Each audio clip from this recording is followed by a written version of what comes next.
Let's talk about spirituality during your menses. I think as Muslims are really struggling with this every single month, yet we are so quiet about it because it's an embarrassing topic to talk about. It's like you're already going through menses and now you hating yourself because after your menses your iman is really low and you can't get it back. So you're constant in the cycle of reviving your iman, losing iman, reviving your iman, losing iman, and never fully stepping into a high level. This is the thing that I have also struggled with.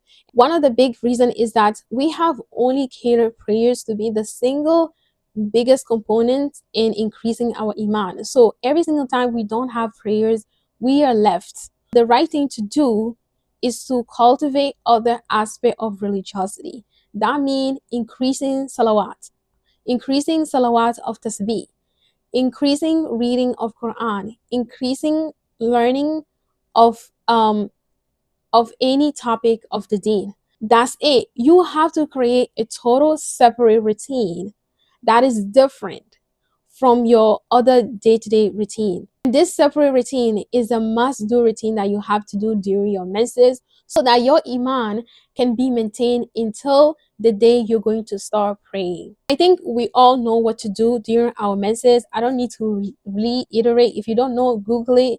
If you don't know, go ask your local sheikh. He will tell you what to do and everything. We all have a gist of what to do and so on. That's cool.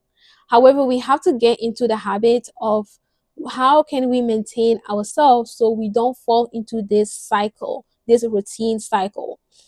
If you've ever been into that cycle, it doesn't only affect your iman, it actually mess up your mental state because you're constantly feeling guilty about what you haven't done or what you did in the past of or how lazy you are. But it's not that you're lazy, it's just that you have not cultivated enough spiritual activities in other area which can be the source of your help during your menses. If you haven't done that, the time is now to practice. Your must do routine is going to look like this. If you are not praying, what can I do?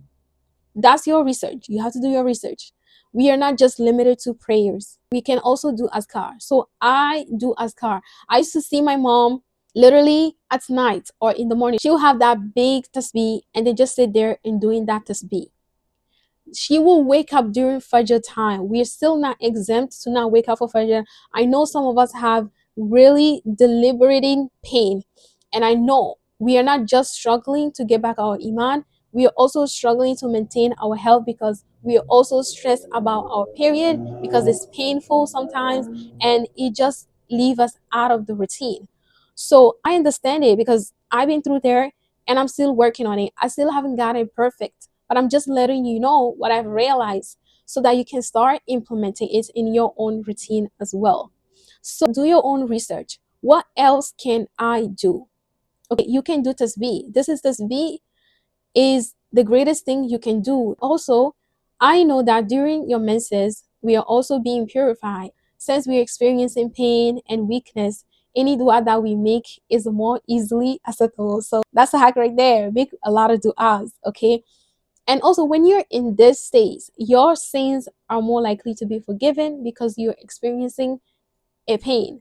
I think that's a win too. So, it's the right time to ask more forgiveness. Another thing that I think we fall short on our menses is collecting junk. Okay, we like, oh my god, like I'm on my period, I can't pray, I cannot do anything other than watching something, and then we just binge watch random stupid stuff. And what that do is to collect junk and store it inside our brain. So now, only are we struggling to maintain our iman, we are also struggling to be productive because we have collected junk during this season. Now we are forcing ourselves to eliminate this junk, but it takes time. So that's why you have to not store junk in your brain. Don't watch endless entertainment because, well, you don't have anything to do. One thing that I've done for myself, which has greatly helped me, is to identify tasks or chores that I can do that is going to maintain my mobility or my mental state. reading is good. I like to read during those time when I can barely do anything. If it gets too painful and I can't do anything, I will just listen to audiobook. Okay. Or during this time, instead of collecting random jokes online, you can learn about your habits, your behaviors. There's the time I also tap into personal growth because, well, I gotta watch another video that talks about how to make sure that you're not in pain in your messes. So I watch health video. I watch health video, how to maintain my health, how to make sure that I'm eating properly, how to make sure that I'm exercising the right way, how to make sure that if I decide to cycle sync, how I'm doing that. You have to do those things during those periods instead of collecting junk. I like to watch a lot of lectures because I know after this phase end, I am going into like work mode. I'm not getting into this phase again. I am work mode hardcore and I need something to sustain my brain. I'm gonna listen to lectures, Islamic lectures, lectures that is gonna increase my iman, lectures that is gonna increase my productivity. So I know that whew, after this period, I'm locked in. I'm just locked in because I don't have pain again. So you have to do that. Otherwise, you will collect junks all the week. And when you go back to your prayers, guess what? All these junks is gonna come back. So during those time is a time for reflection. This is also the time to reflect on your menses. I kept a journal about my body. So I think it's better to keep a journal about your body, how you experiencing your menses, what are the period, are you having low appetite, high appetite, your hormonal level. This is going to help you to study yourself. You have to do the learning. Going to the doctor is not enough. You have to do the learning. You have to watch your own self, what you put in your mouth. I noticed that many of us love to eat junk during this period. I don't know how people are able to do that. I will encourage you to eat hot food, especially hot tea. Create your tisane, like hot tea with spices.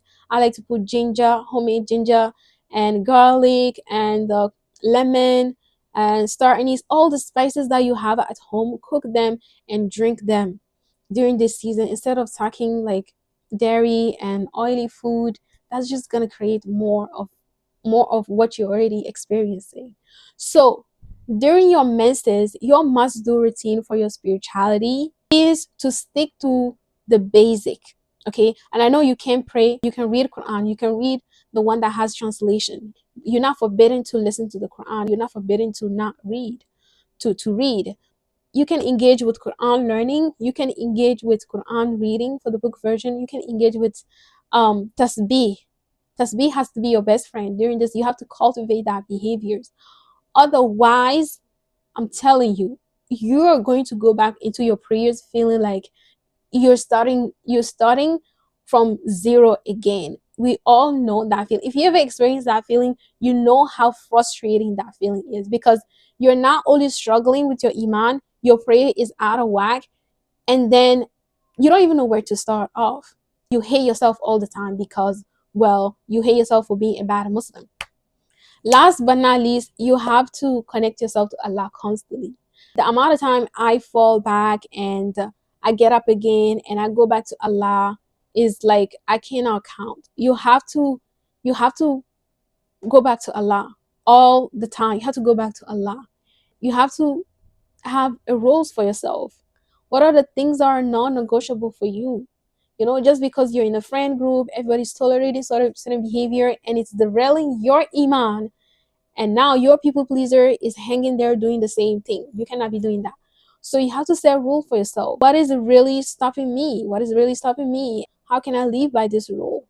Even though sometimes you're not living by this rule, the point is to go back to Allah. That has been my medicine all the time.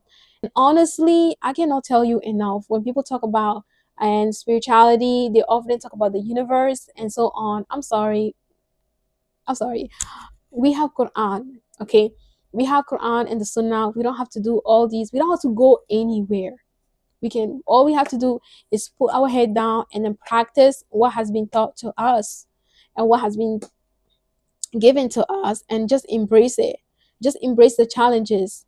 Trust me, you're never gonna get perfect. It's gonna be like zigzag upward. That's what we want to embrace. So as always, I will leave you to this.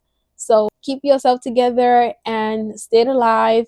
I'll see you next video. If you've been enjoying my video lately, just let me know.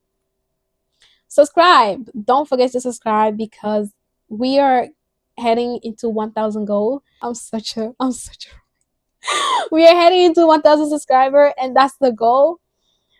But we want more engagement. So share this with your friend. If you have somebody that can resonate with this message, share it with them. Feel free to share. Feel free to comment because I want to see your comment whether you like this video or not. I want to know how can I start approaching to this YouTube thing because I don't even know how to start. I want to do it consistently, but I just don't know how to structure video. I have so many video plans, but I just don't have structure. So your comment can greatly help me in that case. So I'll gladly appreciate your comment. And these are all the things that I'm doing.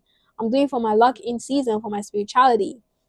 So feel free to implement them, customize it to your need, and so on. So with that, assalamu alaikum. See you next time, beautiful Muslims.